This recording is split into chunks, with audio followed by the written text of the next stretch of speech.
If you are a teacher, parent, administrator, student, and/or anyone who loves reconnecting children with nature, and you want to figure out how to cultivate learning gardens and nature-based curriculum, then this is the podcast, the Outdoor Classrooms podcast. My name is Victoria Hackett. I am the founder of Outdoor-Classrooms.com and the Secret Gardens Nature Classes.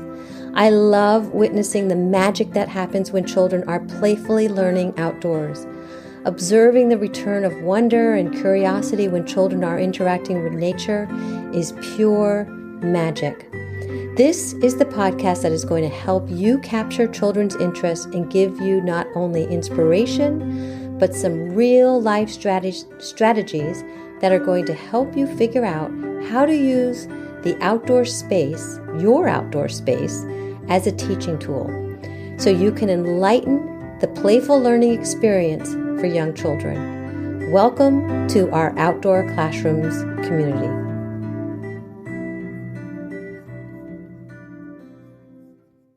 Hey there, it's Victoria. We are going to dive into this episode in 1 second because it's so good. But before we do, I just want to ask you, did you know that I have an Outdoor Classrooms membership? Because it's the one thing that I am so excited about right now. It's called The Circle. This is a group of such amazing women and a few men, and I created it because it's what educators need. We need to surround ourselves with people who help us stay true to our identity as educators, who support the outdoor classroom movement, and who elevate our children's spirits, because we are the 5 people we spend the most time with. To solve our outdoor classrooms problems, we need to be with the people we can completely be ourselves with. Not only do we need to raise ourselves as educators, but we also don't need to be flawless parents and educators or take ourselves too seriously. That is the Circle membership. This is the space where you will feel so loved and so seen, if that is what you are looking for in your life and in your teaching practice. Just by being in this group, you will have the impression that you are developing into the educator and the person that you truly are. Every single week, there is something to tap into. Live Zoom sessions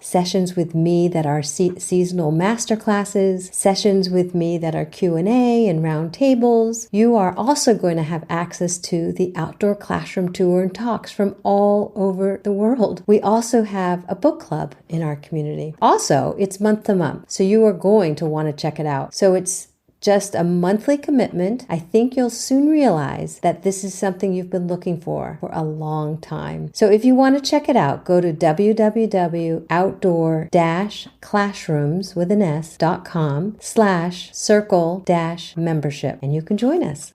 Hello, everybody. I hope you are well. I'm so excited to be here, and this has been so awesome this week. So I cannot wait to start talking and sharing about our final 4th garden. So we've talked about gardens that attract wildlife.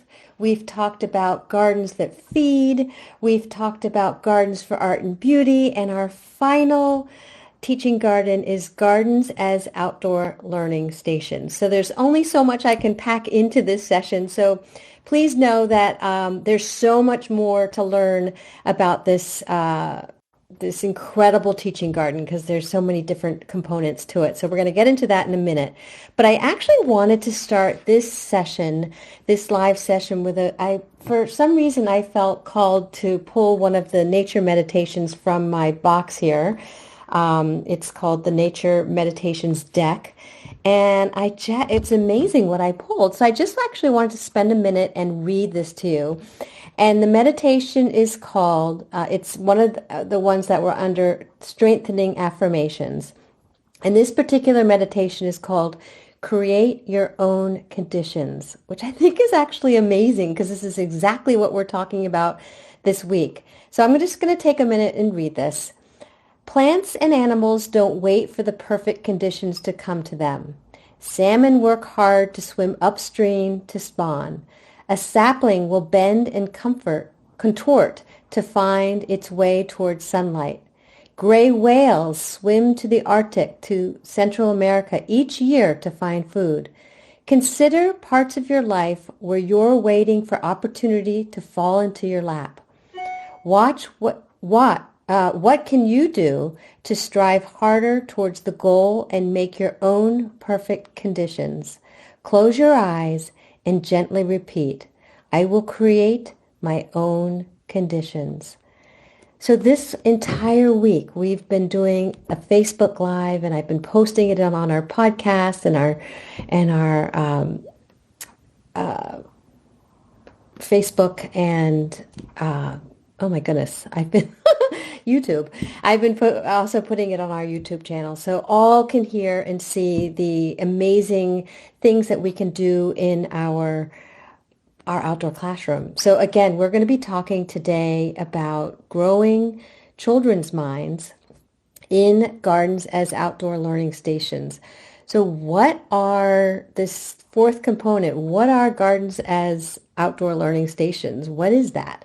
So as I told you in our first day, the journey that I took in terms of really formulating and learning about these four camps of people. And one of those was thinking about where do we put the mud kitchens and the water walls and the fishing bridges and the makerspace gardens? What about all those gardens? So that's the umbrella that I've created into these type of gardens. I feel like it's important to categorize these types of gardens.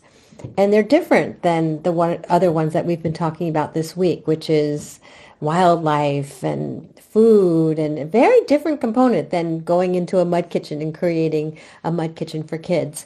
So these are the conditions. If we can create these amazing invitations for learning and these conditions for learning for children of all ages, imagine how they can then in turn fall in love with learning and fall in love with being outdoors and their relationship to nature and also themselves and so on and so forth. So my question to you is, again, why outdoor learning stations? Why is that so important?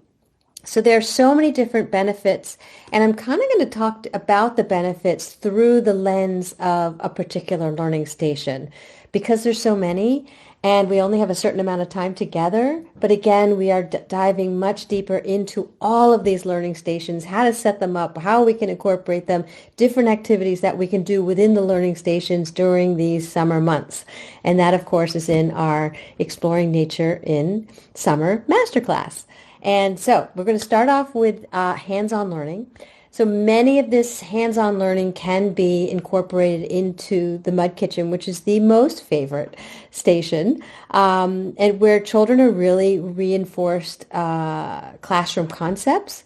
So that can be math and weighing and scaling. And so even in the fishing bridge, kids can fish for their fish. And on the fish, you can have different letters or numbers. So again, when you are thinking about setting up these various stations, not just thinking, oh, this is just a playful learning area and they love being there and they can get lost in there. I see it every single day. But also thinking about how can you incorporate some playful learning elements in that particular station. So especially in the mud kitchen, can you add a scale? Can you add a recipe that they can follow? So are they following directions? All of that can be pieces that they are being reinforced in that particular learning station. So then we go into creativity and imagination. So that can be found in all of the stations, of course, but maybe looking at our music garden.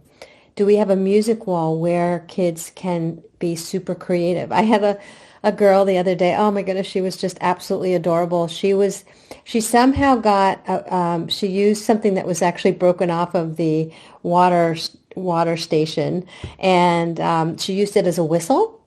And she has whistling, and then she was using the pots and pans in our music wall, and she was doing this whole coordination. She ran up to me afterwards, and she said, "Did you hear it? Did you hear it? Did you hear my music?" So that beautiful, very natural and authentic excitement and learning in that space, thinking about what can we pull from that.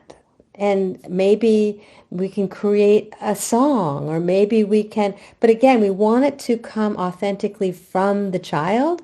So we want to create the invitation, and then maybe create another invitation that extends that learning into whatever that child is interested in. So it's, again, following the child and fostering their innovation and their own problem solving. What other things can we add to this? The next one is the physical and sensory development. So I'm thinking, again, the mud kitchen, all of these stations. But what about the water wall? Here we are in summer, and I've added so much water play. It's been so hot here in Massachusetts, and we get, thankfully, we get rain, and we've been getting rain at night. But some of our days have been extremely hot, and so therefore adding different water stations where kids can really feel the water. There's a lot of sensory development that's happening, and how can we create that? So we've got. I even created a water wall with a pool where kids were creating obstacle courses for the water. We have a wash and dry station, which is very Montessori, where the kids can put their dirty rags and wash them and hang them on a washing dry station. So lots of different sensory experiences with that with just even playing with water. The next one is a connection to nature. And I kind of put this under the fishing bridge. And again, it can be so many different things. It could be even pulling in art and going on a nature hike and looking for nature and creating nature from that, creating art from that experience. But immersing the children in nature and having spaces in your outdoor space. And again, this kind of ties into attracting wildlife into your spaces. So therefore we need plants. And how can we incorporate that into our outdoor classroom? If we don't have that in our outdoor classroom, can we find ways that we can take children to a more natural environment where they can experience maybe a hike or a walk or a scavenger hunt? Any one of those can enable them to find their own connection and lifelong respect and care for the environment. The next one, social skills and teamwork. We created a makerspace garden where we don't necessarily have natural materials, but we have loose parts where kids can create their own obstacle courses. And they're incredible social skills that kids need to work out. And oftentimes it's more valuable for us adults and parents and teachers and educators to take a step back and allow the children to figure out that themselves. So if we create a space where they can explore on their own and talk to each other, oh, I really want to create this, or I really want to do this, or I want to use the pulley, how can we work together to figure that out? And that cooperation and teamwork, those are lifelong skills that they are learning. And the next one is adaptability and resilience. And I put that under boat. We added a boat to our Secret Gardens outdoor classroom, and it is just phenomenal. And it may be a boat that's just sitting there in our garden, but it has two oars. And so sort of thinking about, they're not going anywhere, but thinking about the concept of using the oars or working together to pretend that they're going somewhere. So there's all of that, those elements that can be incorporated into their play and their imagination. And that can all be done in these outdoor classroom learning stations, because there's so many different ones there that can tap into whatever we're trying to pull out from the children. But oftentimes, if we create the space, they will take the ball and run with it, which is incredibly exciting. So all of these outdoor learning stations, thinking about changing the weather and the varying conditions, all of that is offering adaptability. There may be water that is in these different stations when, like, we've had rain. I mean, it's been incredibly hot, but so it is important to kind of go around to your outdoor learning stations, and if there's sitting water for any length of time, you do want to dump it and provide fresh water. So sitting water for too long starts to smell, and it's definitely happened in our mud kitchen where the kids are playing with the mud, and I kind of leave it, and it rains over the night, and the next day I have to dump out the mud and start over again, and with kind of fresh mud. And a parent was asking me the other day, like, where do you get your dirt? And I think it's just dirt that I pulled from the garden, because it wasn't. She says your dirt is wonderful, and it really packs better as mud when they're creating the mud, not necessarily the fancy stuff from the store that you're composting or whatnot. So good to just find organic, good stuff. All right, so the next section that I want to talk about is the benefits of various outdoor learning stations. So there are so many and so many gifts. And again, we dig a lot deeper into this in our Exploring Nature in Summer Masterclass. We talk about all these learning stations and how they work and how we can enhance them in our Circle membership, which is fantastic. And the Summer Masterclass is included in the membership, so that's a huge offering. So I hope you can join us for that. But I want to get into the benefits of these learning stations, and start with that mud kitchen. And this is such an incredible space for not only the exploration of pretend play, which our kids desperately need, and it engages them in this pretend play and engages them in working with natural materials. But the twofold, it's the one most popular space because they're playing in the mud, the sensorial experience that they're having while they're in that space. They're playing with the mud, they're playing with natural elements. This rich sensory feedback that they're getting is aiding in their sensory development, which is huge. So you will find that kids are drawn towards the mud kitchen. I've had questions about how can we make the mud kitchen more conducive to older children. It's even that much more important for the older children too, because they're just not getting that sensorial input. So again, thinking about how you can incorporate the mud kitchen into working with older kids, make it into a store, make it into something where they have to do math problems and there's recipes in there, or make it into a flower shop. All of these type of things can be incorporated into the lesson. Okay, go to the mud kitchen and make a pie that has X, Y, and Z. So when they're actually following those directions, they are in heaven. All right, the next one is the fishing bridge. And our fishing bridge is an actual little mini bridge that we have in our garden. And the actual fishing rods are just simple sticks with a string on it with a magnet on the bottom. And the fishies are just cut out fishies that are in that rubber material.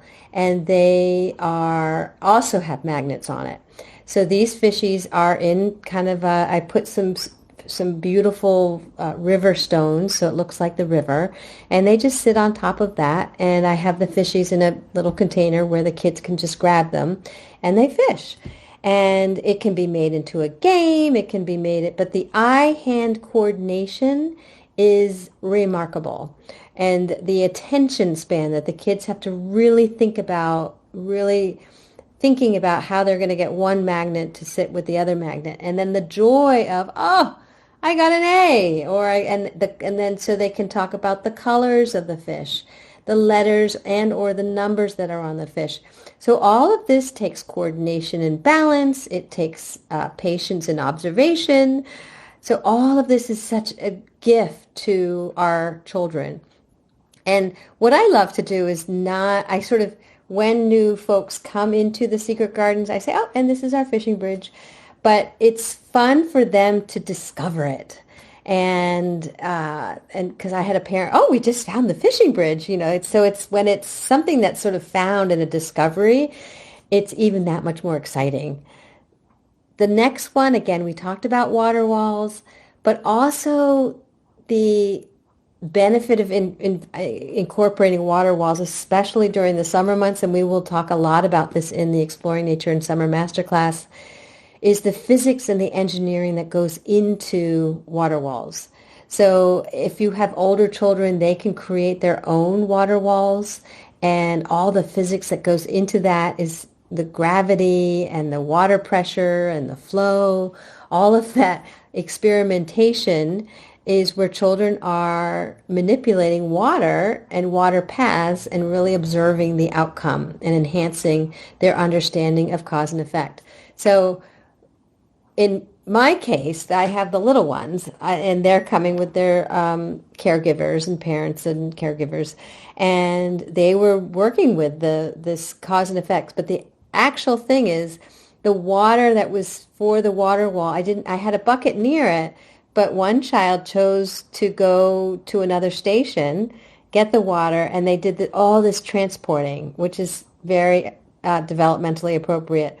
And it was beautiful to see. And I'm like, this is fantastic. So there was this transporting going on. They were transporting the water into the water wall. And then there was this cause and effect. And then then they go back again. So all of this is so important. And then it was hot that day. So there's this refreshing reward as well, which also brings in this incredible sensory input. So all of that is happening in this very simple activity. And they're getting messy, which is all the research saying the messier you can get is better for the child. So all of that is happening simply making a very simple water wall, which was not elaborate. I have to say, it's not an elaborate water wall, but funnels are super fun. So all right. So the next one is, I had someone say, "Gosh, I've never heard of a makerspace garden." So Makerspace Garden is super simple, and it does not have to take a lot. We have a couple of ladders in ours. We've made some places where the kids can climb. And again, older kids tend to take the tires and move them around and make different obstacle courses. So it's a space where kids can take the materials and construct with them, where they can invent and promote their skills, and again go into their own design and engineering and craftsmanship in these makerspaces. The little ones love to use ball runs with PVC pipes, and that it's a little bit of the peekaboo when the ball goes through and then it comes out again. It's like, oh. So again, simple, but enormous for these kids. And then what I find is that their attention spans are longer because they are enjoying the activity. So it's in these makerspace gardens. It's project-based learning. The areas are perfect for allowing students to work on long-term projects, depending on the age and the stage of the kids. We had one child in our group make a bridge, and I named the bridge after him, and we kept the bridge there for months and months and months and months. And he was very proud of his bridge. I didn't have the heart to dismantle it, and it soon became his bridge. So, all right, so questions to consider when creating these variety of outdoor learning stations. And we have just touched the surface. There are so many more outdoor learning stations that we can dig into. And again, we're going to talk a lot about that and the activities that go with them in our Exploring Nature in Summer Masterclass. I hope you can join us. The kickoff is on July 3rd. And the modules will start the following day on July. I think it's that Friday. It might start on the 4th. It might start on the 5th. I have to double check that. But regardless, it's going to start that week right away. You can dive into Module 1, and then we will have our live session the following week about that module. So we have our kickoff, and then the following day we have the module opens, and then every Wednesday from 7 to 8 p.m. Eastern Standard Time, we have a live session that talks about that particular module. And in the private platform, you will have PDFs about plants you can plant and activities that you can do with your children. So if you are running a summer program with your kids, this is the class you want to have in your back pocket. You will be stress-free because you will have ready-made activities for you and be like, and I have had educators tell me, they have told me, where is all your creativity coming from? That's the feedback that I've gotten about teachers saying they don't know where my creativity is coming from. It comes from this particular group. And what we are doing, and it's the card that we read today, we're creating our own conditions. We're creating the conditions in our outdoor spaces during these summer months that we want our kids to experience something new, something fresh, something exciting. So it feels like different than what they're doing during the school year. We want them to get excited.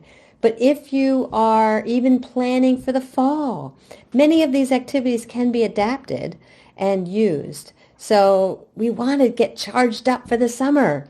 So this is the perfect class for that. So when we're thinking about creating these outdoor learning stations, we want to think about safety first. So we want to take all the safety measures to implement and avoid injuries, because that's no fun, right? That's no fun. So we want to make sure the materials are non-toxic. We want to make sure that everything is safe for children. And again, we get into all of that in our course. We want to make sure that the materials that we're using for kitchen setup is appropriate. We want to think about what can we use that's recycled. And we talk a lot about that. Where can we find recycled materials? And again, I think I said in one of our other sessions that I work with families and communities in their backyard or their schools, and I feel like I'm helping them save money because I'm directing them, saying, no, don't buy that big expensive thing.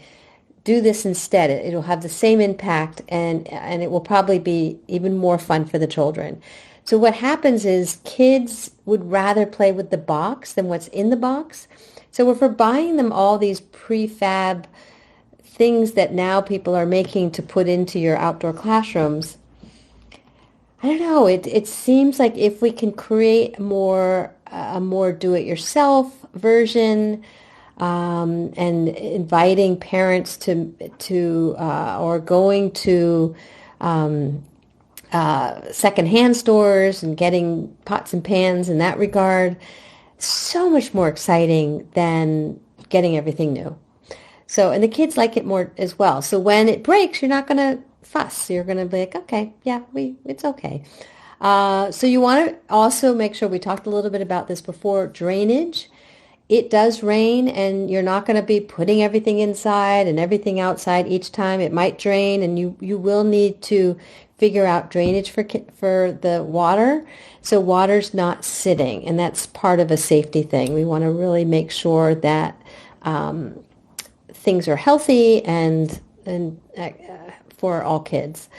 Accessibility and maintenance. Again, that goes for pretty much all of the gardens, all 4 types of gardens, is that we want to make sure that they are accessible, and we want to make sure that they are going to be maintained. So, so that is my section for today. So thinking about all these spaces and, for our music wall, we want to think about the sound quality and the installation. What do we need? I think when I first did my music wall, I just propped it up against a fence, and then it started to, I'm like, we gotta really make sure things are not just propped up on fences, that they really have to be drilled in so they're not going to fall, just as they are like bookshelves in our inside classes.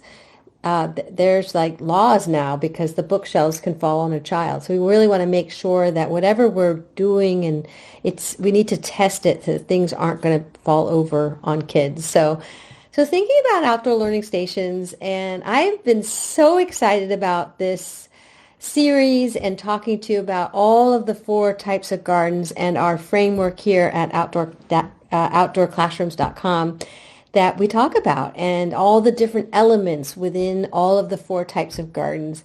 And I want you to think about before tomorrow's our final day, and I want you to think about how you can take all the elements that we talked about within the 4 types of gardens and how you can create your own one-of-a-kind outdoor classroom.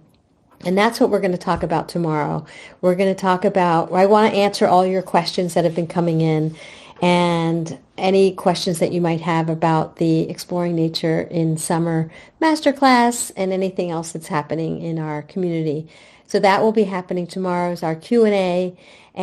But what I also want you to be thinking about is all of this as an ice cream sundae. So we've got the 4 types of gardens, and that's sort of like our ice cream, but the elements that we can feature in your outdoor space, because all of our spaces and outdoor spaces are different, but the elements can be the same. So thinking about what you want to pull into your outdoor space, it's not going to happen overnight.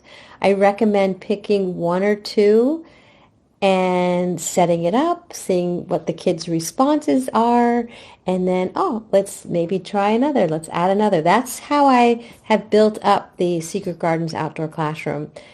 And it's been so much fun and exciting to see different things that the kids are seeing. We just made a ladybug crossing, and that was been really fun. If you're on our Instagram, you can see the pictures there. So the possibilities are endless. I would love to hear what you are going to be adding to your outdoor classroom. So please put those into the comments. Send me an email, shoot me a note, and if you have any questions ahead of time, I would love to hear them. You can send them to Victoria at outdoor-classrooms.com.